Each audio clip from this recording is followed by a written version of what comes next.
Welcome to the Retiring Canada podcast, where our mission is to educate and empower you to make the most informed, rational, and productive financial decisions.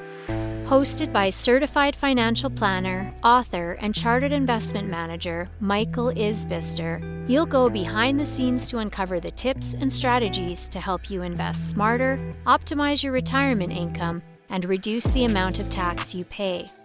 Michael is an investment advisor with Fundamental Wealth, a trade name of Harbourfront Wealth Management, an IROC dealer. And now, here's your host, Michael Isbister. Hello everyone, and welcome again to the Retiring Canada podcast. In today's episode, we're going to discuss opening a registered education savings plan for your grandkids. Specifically, I'm going to chat about free resources to help your kids and grandkids expand their knowledge, 11 facts that will help you better understand the RESP and its benefits, what type of plan you should or shouldn't open based on your family dynamic, the purpose of the RESP and how it can narrow the education funding gap, and lastly, as always, a few action items for you to consider. Let's get into it. We all understand how important education is to ensure we can make the most out of life. Whether it be financial or emotional fulfillment, educating yourself and the ones around you is a surefire way to help you grow as a human. The little people in our lives are especially in need of guidance and direction, and our school system does a pretty good job preparing them for the future. However, we all know there can be gaps between expectations and reality, such as life. The rise of the internet gave birth to the information age, where you can gain unfettered access, both good and bad, to resources online. There are a number of good resources out there that can help narrow the education gap, and I encourage you to share them with your kids and your grandkids. One such resource is called the Khan Academy. That's spelled Khan Academy. This is a tremendous free resource that provides courses and learning from pre-K all the way up to how to develop a growth mindset and understanding your personal finances. I really encourage you to check this out. Maybe your grandkids could benefit, or even yourself, because hey, you're never too old to start learning. The second resource is something more specific to teaching kids personal finance. In Saskatchewan, we have a group called Sask Money, and their initiative is to help demystify personal finance for kids starting as young as grade 7. I think nearly every Canadian would agree kids should be taught what debt is, how to make a budget, and why it's important to set financial goals. Please visit saskmoney.ca to learn more and to check out their free resources. Alright, so getting back to the purpose of this episode, opening a registered education savings plan, commonly referred to as an RESP, for your grandkids. First off, here's a simplified crash course on the RESP, 11 quick facts that you need to know. First, you can open a family plan, meaning all of the kids are in one plan, or in an individual plan, where each child has his or her own RESP. These are commonly called self-directed plans, as you choose how the money is invested. Second, one kid or grandkid, also known as beneficiary, can have multiple RESP accounts at different institutions. However, you need to be aware of lifetime contribution limits and restrictions past certain ages. Number 3, when you put money into an RESP, it is eligible to receive the Canadian Education Savings Grant, the CESG, an annual 20% match on the first $2,500 of contribution, or in other words, a guaranteed $500 grant from the government. The lifetime CESG is $7,200, which would require $36,000 in contributions spread out over the lifetime of the plan to receive that full amount. So for example, if you contributed $2,500 a year starting at the year your grandchild was born, by year 15, the maximum amount of grant will have been achieved. Number 5, you can play catch up in an RESP if an account has never been opened or contributed to. What I mean by this is that you can technically contribute $5,000 in 1 year to receive double the grant, so up to $1,000. Contributing more than these amounts may be permissible, but the grant is capped to a certain amount. Once contributions reach $50,000, no additional funds can be added. Number 6, if you or someone you know is lower income, open an RESP anyway, even if they don't have the money to contribute.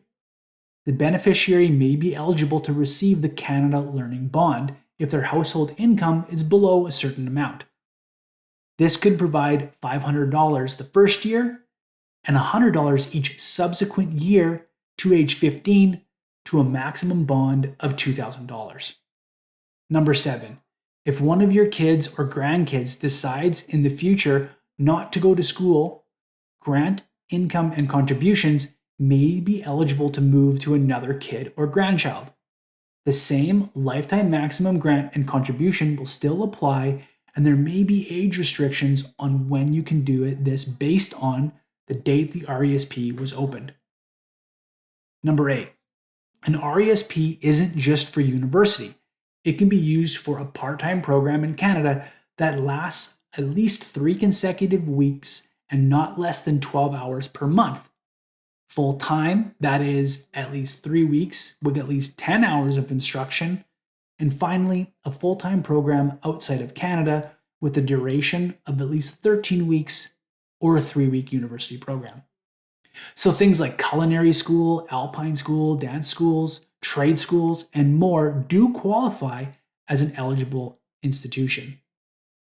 Number 9, if no kid or grandkid goes to school, the government grant would be completely clawed back. Your contributions would be returned to you tax-free, while the investment income from the RESP would be fully taxable as income to you. This tax can be offset by rolling the investment income into an RRSP if you are under the age of 71. Number 10, with self-directed RESPs, you choose how it's invested. Similar to how you can choose how to invest in your RRSP or TFSA, you have the option to choose how your contributions and the government grant is invested and how much risk to take.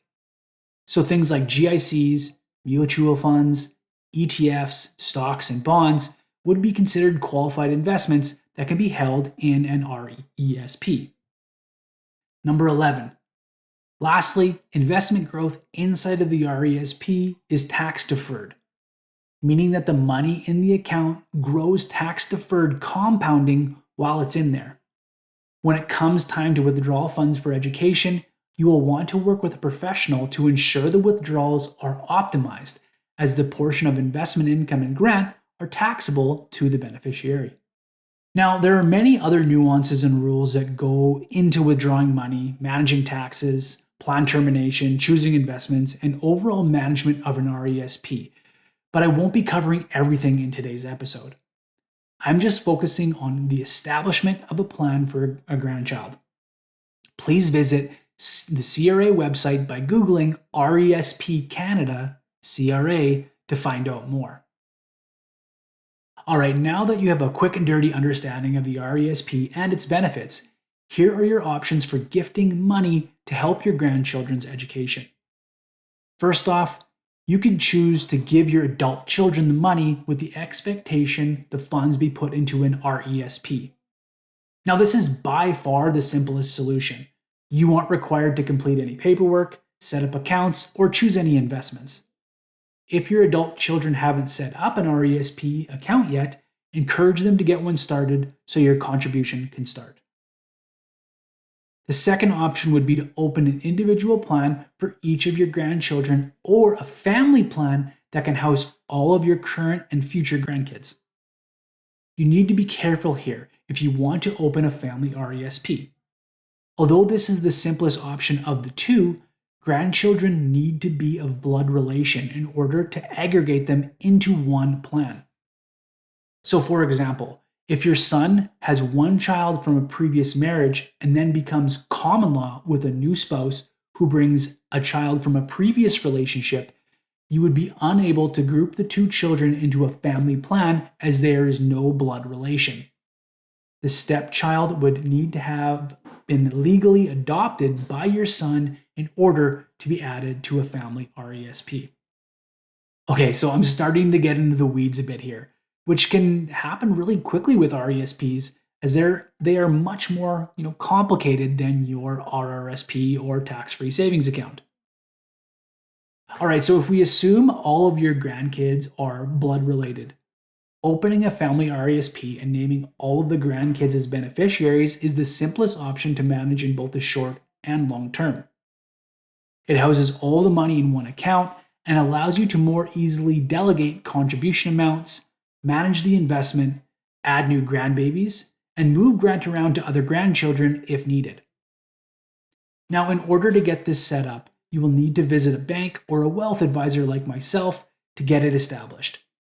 You will also require some information from your adult children and their signature as they are the parent or legal guardian that is needed to finalize the application.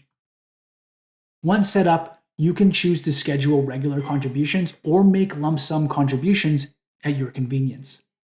As I mentioned previously, there are certain timelines and contribution amounts you want to be aware of, especially if the beneficiary has an RESP plan established at another institution. With the rising costs of everything these days, education is no different. The average cost of post-secondary education can average between $50,000 and $100,000 depending on the location and whether or not your child or grandchild is living at home or in a residence. This is where the power of compounding and free money from the government can help shorten that gap. So as an example, if you were to contribute $2,000 a year towards your grandchild's RESP the year they were born, to age 18, they would have nearly $75,000 in education funds, assuming a 6% rate of return. Opening an RESP for your grandchild is a great way to compound your gift and ensure that it is used to better their futures by expanding their knowledge and growing their skill set. When I think of my grandparents, I think of fresh bread, root beer floats, picking raspberries in their backyard, and I am so thankful for those memories, far more than any form of inheritance or education funds.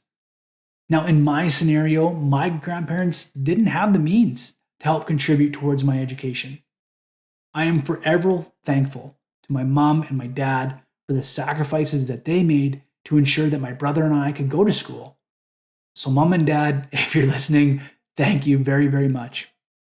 Because of you, I now have the ability to save for my son's education and hopefully future grandchildren's education as well. And hey, I already have my raspberry bushes planted in my backyard, ready to go. All right, so the action items from today's episode. First, talk to your adult children about opening a registered education savings plan if they haven't done so already. If their income is low, they may be eligible for the Canada Learning Bond, free money for the kids' futures. Second, if you want to maintain control over the account, consider opening individual plans or a family plan depending on your family circumstances. Create a plan to make contributions that optimize the grant for each grandchild and consider doubling contributions into the RESP to catch up on grant if an RESP has never been opened in the past. Lastly, learn. I really encourage you to never stop learning and growing. It will help to keep your brain healthy, also set you up to be a role model for your adult children and grandchildren. Lead by example and never stop your learning journey. Okay, so that's all for today's episode. For all the links and resources discussed, check out the show notes or visit retiringcanada.ca. Be sure to sign up for my weekly Retiring Canada newsletter. That link can be found in the description. And hey, when it comes to your retirement, don't take chances. Make a plan so you can retire with confidence. All comments are of a general nature and should not be relied upon as individual advice. The views and opinions expressed in this commentary may not necessarily reflect those of Harbourfront Wealth Management. While every attempt is made to ensure accuracy, facts and figures are not guaranteed. The content is not intended to be a substitute for professional investing or tax advice. Please seek advice from your accountant regarding anything raised in the content of the podcast regarding your individual tax situation. Always seek the advice of your financial advisor or other qualified financial service provider with any questions you may have regarding your investment planning.